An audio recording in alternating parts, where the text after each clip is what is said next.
এই যে আজকে ভোলা মাছ আর এই যে রুই মাছ দুটো মিশিয়ে আজকে ঝোল বানাবো। আজকে অনেক মাছ, এই মেয়েটার জন্য ভোলা মাছ আর আমরা এই রুই মাছ, বড় এটা 2 কিলো ওজনের রুই মাছ। তার জন্য ঝোলটা বানাতে আমি কী কী মশলা দিচ্ছি এখানে দেখুন। এখানে আছে কাঁচা পাকা লঙ্কা, আমরা ঝালটা একটু বেশি খাই বলে লঙ্কাটা বেশি দিই, আপনারা যেমন খাবেন। এই জিরে, আদা, এখানে ধনে, এখানে পোস্ত, আমি সব একসঙ্গে একটা মিক্সিং জার নিয়েছি, সব একসঙ্গে দিয়ে দেবো।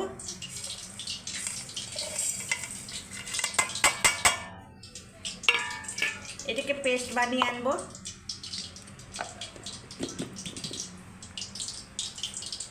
এই কড়াই আমি তেল দিয়ে দিয়েছি মাছ ভাজার জন্য, তেলটা গরম হোক। এই যে তেলটা খুব গরম হয়ে এসছে, আমি মাছটাকে আগে থেকে লবণ হলুদ মাখিয়ে রেখেছিলাম।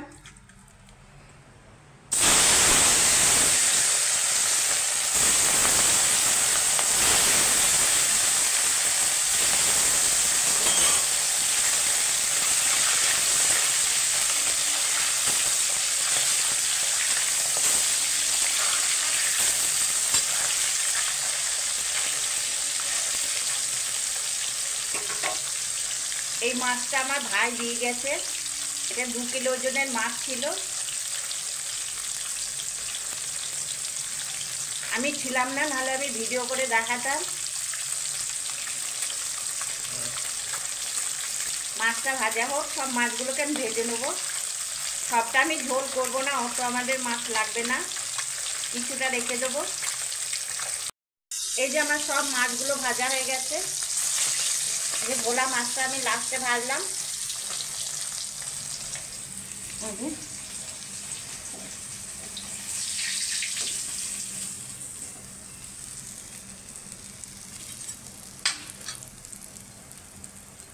এবার কড়াইয়ে ওই তেলের মধ্যে আমি আর একটু তেল দিয়ে দিচ্ছি,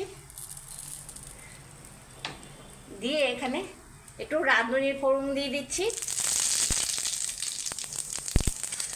এই যে মশলাটা পেস্ট করে নিয়েছিলাম, যেটা আদা, জিরে, ধনে, পোস্ত, কাঁচা লঙ্কা,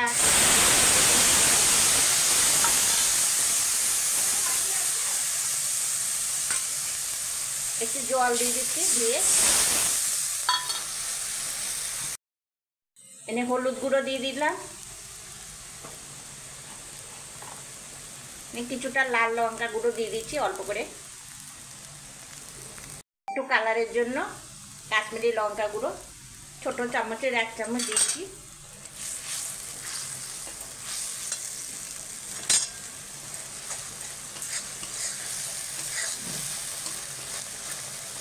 এই মশলাটাকে ভালো করে কষিয়ে নেব আমি।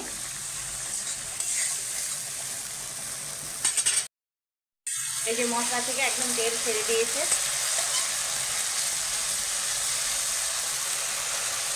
এবার আমি জল দিয়ে দিচ্ছি।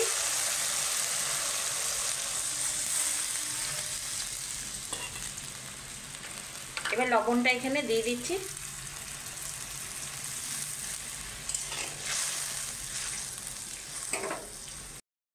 এই ঝোলটা ফুটে উঠেছে, এবার আমি মাছগুলোকে দিয়ে দিচ্ছি।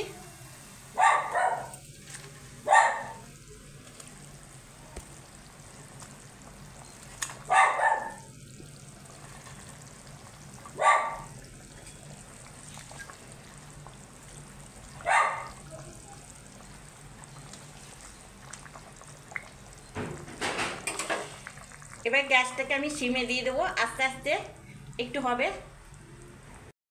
এই যে আমার মাছের ঝোলটা দেখুন আস্তে আস্তে ফুটে কীরকম কালার হয়েছে, খুব সুন্দর। হ্যাঁ, এবার আমার হয়ে গেছে মাছটা, এবার আমি নামিয়ে নেব।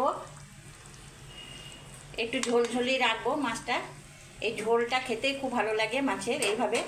হ্যাঁ, আপনাদেরও ভালো লাগলে আপনারাও লাইক কমেন্ট শেয়ার করবেন, আর যারা নতুন হয়ে থাকবেন তারা একটা সাবস্ক্রাইব করবেন, পাশে থাকবেন। থ্যাংক ইউ বন্ধুরা, ভালো থাকবেন, সবাই সুস্থ থাকবেন।